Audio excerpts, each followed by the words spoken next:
Bem, quando um time não entrega, onde normalmente está o verdadeiro problema? Bom, quando o time não consegue entregar, o problema está num lugar muito claro, gestão. Porque assim, quando a gente olha para um time, o gestor, ele é a chave para o time funcionar, entregar resultado. Ah, meu Martin, mas de repente meu time não é tão qualificado. Tá, eu entendo, mas se você é o gestor, você escolheu o seu time. Por que você escolheu um time não qualificado? Por que você não está treinando o teu time para ficar qualificado? Então, tudo isso a gente começa a pensar nisso. Então, a gente pode partir de que todo problema de time, não entregar, não gerar resultado, é da gestão. Perfeito, né? Acho que é esse ponto, né, esse ponto inicial aí da contratação, a avaliação, né, do profissional que você vai contratar é fundamental, né? Você tem, e aí já começa com um processo, né? Qual que é o teu processo claro dessa contratação, né? Então, realmente, a gestão já começa por aí, depois, é claro, né? Tem outras questões no desenrolar, mas um bom processo, uma boa compreensão, né? Uma compreensão clara do que você busca no profissional é primordial. Tem uma coisa que é legal também, né? O que que precisa existir antes da cobrança, né? Porque às vezes tem gente que contrata no susto, né? No improviso. Nossa, preciso resolver um problema aqui, aí contrata a pessoa, não tem tempo de treinar, dá 1, 2 semanas para ela e já não tá, né, tendo o desempenho que precisava, óbvio, porque às vezes não foi treinado, não teve tempo de entender a empresa. Mas o que é que para vocês assim, o que é que precisa existir antes da cobrança de resultado? Então vamos lá. A gente tem. Primeiro vamos falar de treinamento, então. Vamos falar de onboarding, né? O colaborador chega, então a gente precisa fazer um treinamento com ele. E eu acho que tem 3 elementos que são essenciais para o treinamento. O primeiro, a gente tem que treinar ele quanto à cultura. Eu acho que esse é o primeiro e mais importante. Entender o jeito de como que a gente vai trabalhar. Segundo, vai treinar o técnico, entender até quais são as capacidades técnicas e quais são as incompetências técnicas que ele tem. Beleza, ele tem essas competências, mas essas aqui ele não tem. Então a gente precisa mapear isso logo de cara. E o terceiro é processos, processos da empresa. Se você treina dentro do processo, tem a capacidade técnica, aí você, né, por último o processo. Né? Então, primeiro, o comportamento que a pessoa tem que ter. Segundo, as habilidades técnicas para executar as atividades. E o terceiro, como que essas atividades devem ser executadas, que é o processo. Se você tiver o treinamento e clareza nessas 3 coisas, é impossível um colaborador não se desenvolver. Não estou dizendo que ele pode atingir o grau que você quer logo de cara, ou demorar para atingir, pode até demorar para atingir. Aí vai muito mais de você conseguir ser assertivo lá na entrevista e trazer a pessoa certa, ou realmente olhar ali e falar, não, beleza, essa pessoa aqui não vai suprir a minha necessidade. Mas esses são os 3 pontos que você tem que avaliar seu time sempre: cultura, técnico e processo. Porque assim, cultura é a atitude. A atitude, se a pessoa não tiver a atitude certa, pronto, nenhum dos dois vai funcionar, mesmo ele sendo um bom técnico e seguindo o processo. Nem o processo vai conseguir seguir. O segundo é o técnico. Pô, se ele não tem o nível técnico necessário para aquele momento que a empresa está, não é que ele é um profissional ruim, é que o profissional não está à altura do que o trabalho exige. E o terceiro é o processo. Se ele tem uma cultura boa, tem o técnico bom e seguir os processos, que também faz parte da cultura, né? Saber seguir os processos, você vai conseguir ter uma linearidade muito interessante. E aí você realmente vai conseguir trazer uma equipe de mais alta performance. E aí é esse ciclo que vai girando. Cultura, técnico, processo. Cultura, técnico, processo. Se tiver isso, ponto. Resolveu tudo. E é bacana nesse aspecto porque cada empresa, né, um profissional, ele normalmente dentro do agro, até a gente tinha comentado sobre isso, né, ele está numa empresa, de repente, 2 anos, 3, 4, ele vai para outra empresa e ele acaba tendo, tem um funcionamento, cada empresa tem o seu funcionamento, né, o seu processo, mas também tem a característica desse profissional, o jeito que ele se comporta. Então, você conhecer também o lado pessoal, né, nesse aspecto, e você saber como que você pode colocar os seus processos, a tua cultura, de acordo com essa personalidade dele. Claro que a escolha vai influenciar nisso, mas você vai conhecendo mais algumas características ao longo desse convívio, né? E você poder inserir essa nova visão, né, da tua empresa, que vai ser uma particularidade da cultura da empresa, né, o jeito de se fazer negócios e todo o processo, se acaba conquistando mais, né? E aí, claro, você não bate de frente com a característica daquele profissional, que às vezes ele pode ser um belo profissional, mas se você não tiver esse alinhamento com várias características, principalmente esse de comportamento, você pode estar perdendo um grande cara, e você pode estar analisando os resultados aí para você não é satisfatório, mas é porque alguma adequação nesse meio, desde a contratação, houve uma falha aí, né? Pensando em time de vendas, time de marketing, time de pós-vendas, a gente pode ter uma frase bem poderosa, que não é minha, não lembro quem falou essa frase, mas esforço vence talento quando o talento não se esforça. Então, quando você tem esses 3 itens bem alinhados, você nunca vai ficar dependente de um profissional fora da curva. Você vai ter ainda os profissionais fora da curva no teu time, mas você não vai ser dependente dele. Porque você tem processo, você tem uma maneira daquele negócio funcionar, você tem exatamente como aquilo que vai acontecer, as capacidades técnicas que precisa ter para estar naquela operação, a cultura e a atitude certa para estar naquele item. E aí ninguém fica insubstituível e o teu processo gera resultado mesmo com pessoas que às vezes não são tão talentosas, mas que estão esforçadas e se esforçar em entregar aquilo que está dentro do processo. E aí meramente vira uma máquina, né? Não tratar as pessoas como uma máquina, mas vira uma máquina que vai produzir resultado, grandes ou pequenos, mas vão produzir resultados. Né? Porque a sua máquina você já desenhou de uma maneira que ela funcione e não dependa de um mega talento para ganhar o jogo. Né? É algo independente de quem está na equipe, né? Então esse que é o ideal, né? O que aconteceu na Copa do Mundo. O Brasil tem talento, mas às vezes ele não está sem a cultura, está sem o técnico bem aplicado, ou tá com técnico, eles são muito bons tecnicamente, mas o processo deles é ruim, a execução do processo é ruim. E aí quando você pega uma seleção como Cabo Verde, por exemplo, que eles têm uma cultura forte, tem o técnico um pouco mais fraco, mas eles estão seguindo um processo que foi combinado, aí eles mesmo não sendo mais talentosos, eles acabam indo mais longe.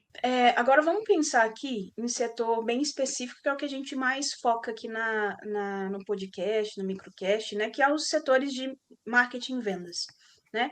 Qual que é o erro que vocês enxergam assim na gestão desses 2 setores das empresas? Vamos lá, na gestão de vendas, vamos começar por vendas e depois a gente desce para marketing. Gestão de vendas, a gente tem 2 problemas bem importantes que eu gosto de salientar. O primeiro problema é a falta de pulso da gestão de implementar um processo comercial. Por quê? Porque às vezes, vamos colocar uma cultura de CRM.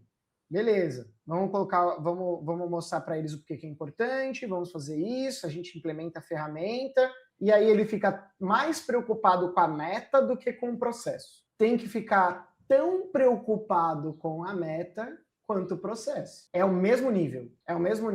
Se ele estiver mais preocupado com a meta do que com o processo, ele não vai conseguir gerir a equipe a ponto de cumprir o processo. E aí vai atrapalhar tudo. E o segundo ponto, primeiro então, é a falta de gestão e pulso no processo. E o acomodamento da gestão.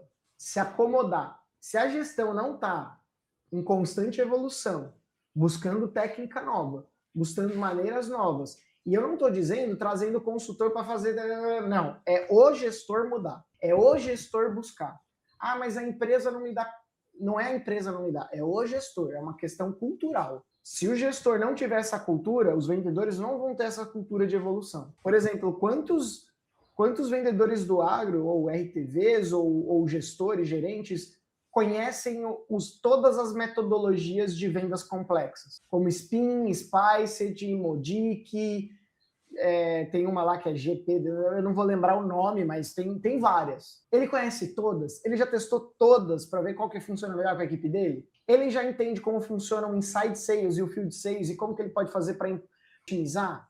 quando ele traça a curva ABC dos clientes e ABC de produtos e faz esse cruzamento, ele está chamando o marketing perto para poder fazer uma ponte daqueles leads, daqueles produtores da carteira que ficam mais isolados? Então, na venda, no comercial, são esses dois itens que vão mudar o ponteiro da gestão. O que você acha, Lincoln? Você que trabalha aqui em vendas, Cachá, o que você acha disso? E assim, e levando, né, na parte comercial do agro, né, sempre sim o grande ênfase, né, historicamente do agro, ele é o relacionamento. O entendimento é o relacionamento, e a partir daí você vai colocando suas técnicas comerciais, independente da técnica, aquela técnica única, né, ou uma ou duas lá que você acaba usando. Mas eu vejo que talvez falta uma falta de compreensão que o relacionamento é um canal de vendas.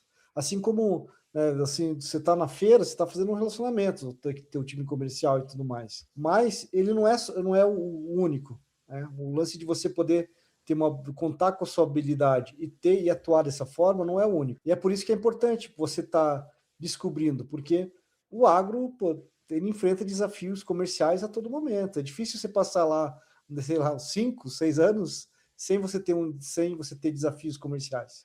Até no mesmo ano, você começa o ano muito bem lá e depois, ao longo, você vai ter dificuldades. Então, você ter essa compreensão, né, essa união de ser... se você pensar que há outras técnicas que você não conhece, e todo mundo vai ser assim, qualquer área comercial, vai ter técnica que você não conhece. Que de repente técnica, canal. Pô, quero um canal novo. Exatamente. Essa união de técnica e os canais de vendas que você pode ter, você não tem nada a perder. Aquela história. Ninguém se arrepende de ter um conhecimento. Eu nunca vejo, é difícil, você não vai ouvir isso de ninguém. Ah, me arrependi por ter aprendido isso. Né? Então, no mínimo, você conhecer, você executar, e aí você vai filtrando. Ah, não, essa técnica aqui não foi tão boa. Vamos usar outra. Ah, esse processo aqui, vamos dar uma chance para esse processo? Vamos fazer isso acontecer? Vamos colocar na prática, no meu dia a dia? E daí vale o esforço do time comercial também. Né? Claro que a gestão vai ser muito importante nisso, né? Como você falou, né? O cara tem que comprar a briga.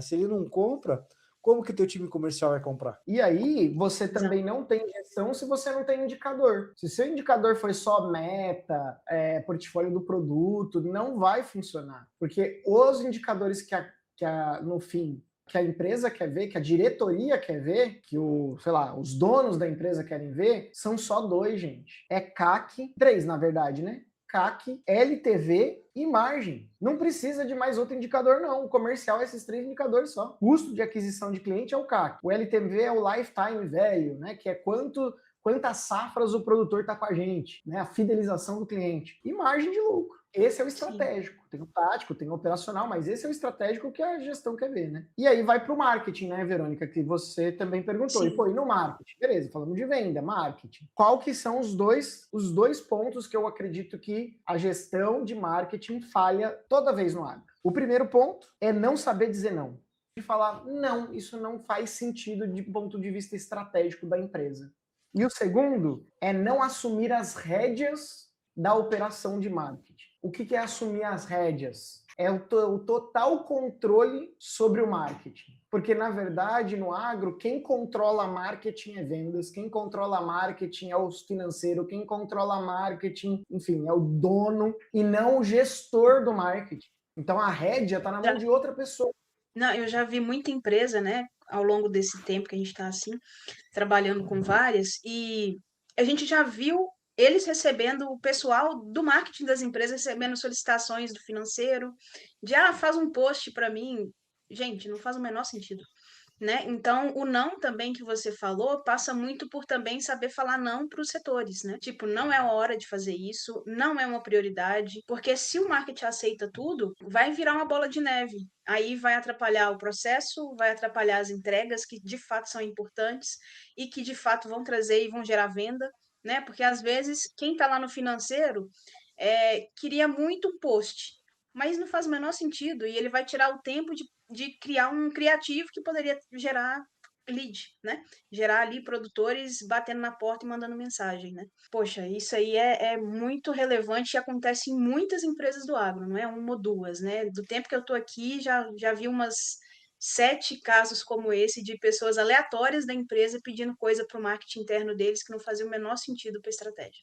E ainda tem mais um, que eu, pensando aqui, eu lembrei. E o terceiro erro, que não é todo mundo que comete, mas quando comete, estraga o time. O microgerenciamento no marketing. Ai, nossa. O Eu acho que esse é o mais grave. O microgerenciamento nas vendas, às vezes, é necessário. Mas no marketing, quanto mais detalhinho, mais você trava o time. Eu acho que as pessoas não entendem que marketing, na maioria das vezes, é timing e é teste. Né? E muitas das vezes a gente precisa testar rápido, errar rápido para conseguir os resultados mais rápido. E as pessoas, elas, quantas vezes a gente vai e volta em tentativas de estratégia, tipo, queremos fazer assim, assim vai melhorar. Não, não vamos. Ou então, esse post aqui é interessante para a gente testar, não troca essa vírgula. Assim, então, isso atrasa o resultado, atrasa, né, o teste e atrasa uma mudança, uma virada de chave para vendas daquela empresa que poderia acontecer e não acontece. E atrasa a mentalidade do time.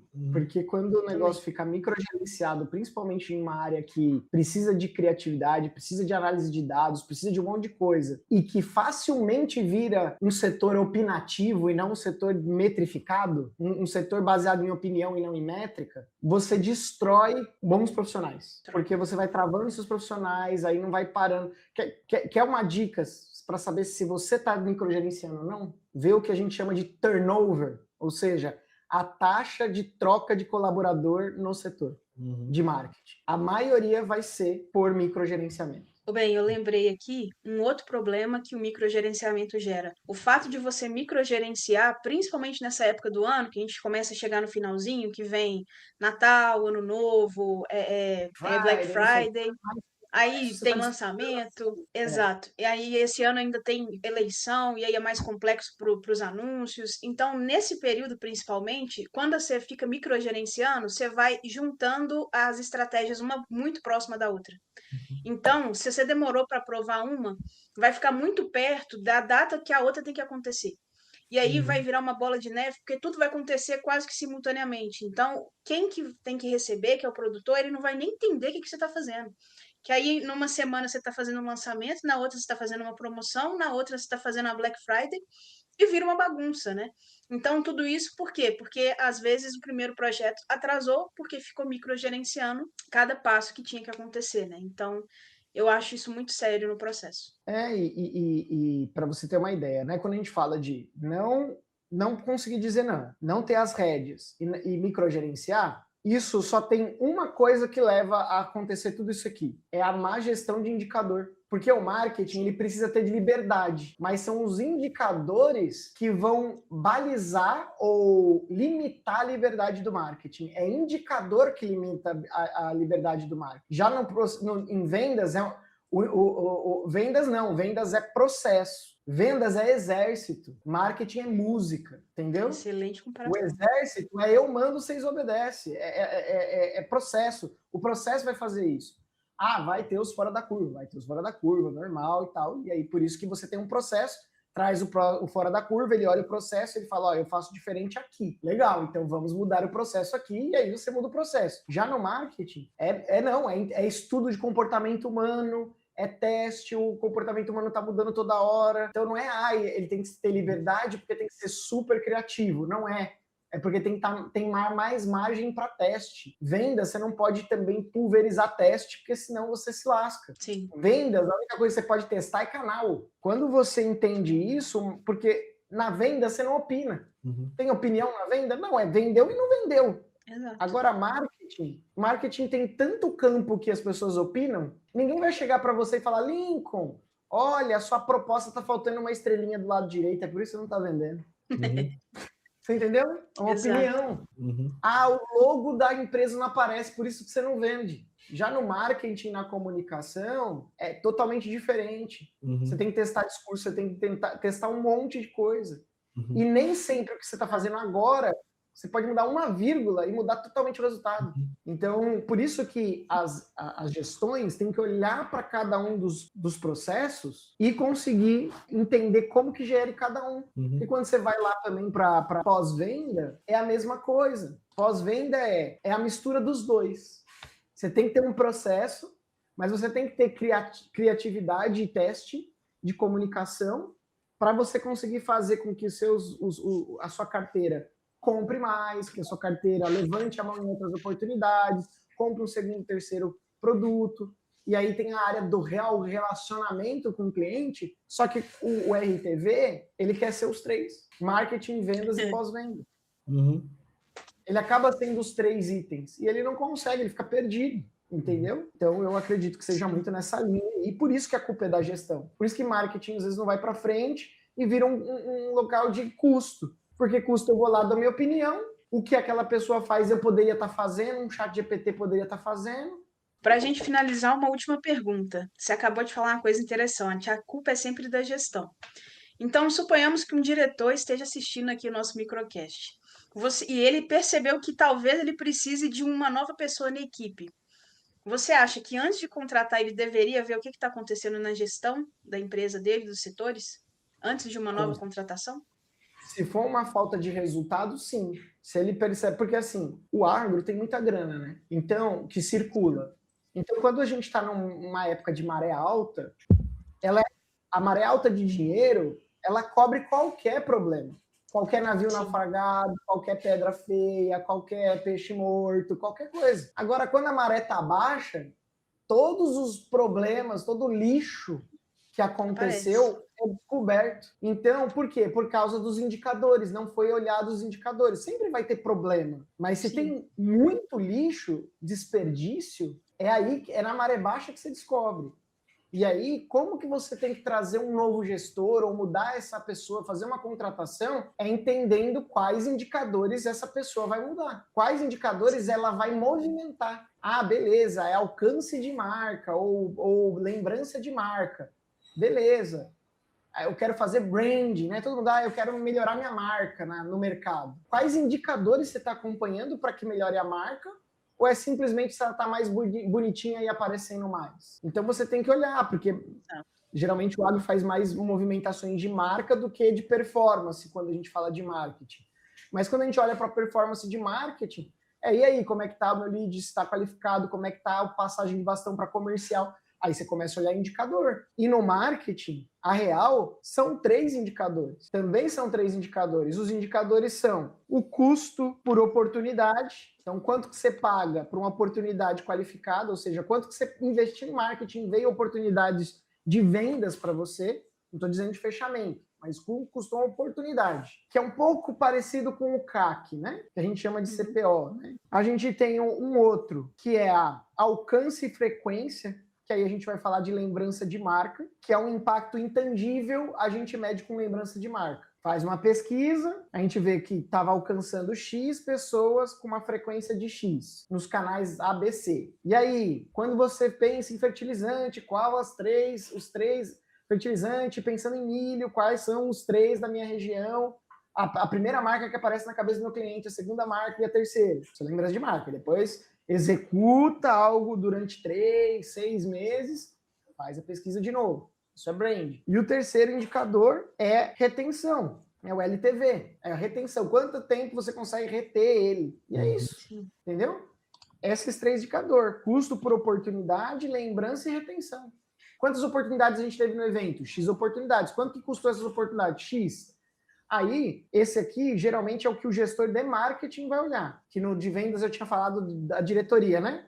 A diretoria já é outros. É o ROAS e o ROI. ROAS é o retorno sobre investimento em anúncio e o retorno sobre investimento. Aí você tem o ROI, aí são 2 ali, né? ROI operacional e o ROI da companhia. A companhia gastou X com o time de vendas que estava recebendo as oportunidades de marketing, X com time de marketing, X com mídia, X com ferramenta, aí eu pego o que faturou através desses canais que foi operado pelo marketing e passou o bastão para vendas, vejo qual que é a margem do produto, e aí eu tiro o ROI estratégico, o ROI de negócio. E aí eu sei quanto que retornou, quanto que eu coloquei, quanto que retornou. Porque o jogo do marketing é impressora de dinheiro. Quanto que eu coloquei, quanto que retornou. Já o jogo de vendas é as métricas da jornada de compra. Quantas visitas na fazenda, para quantas propostas, para quantas vendas, para quantas vezes eu vendi, em quantas safras eu vendi. Já marketing não.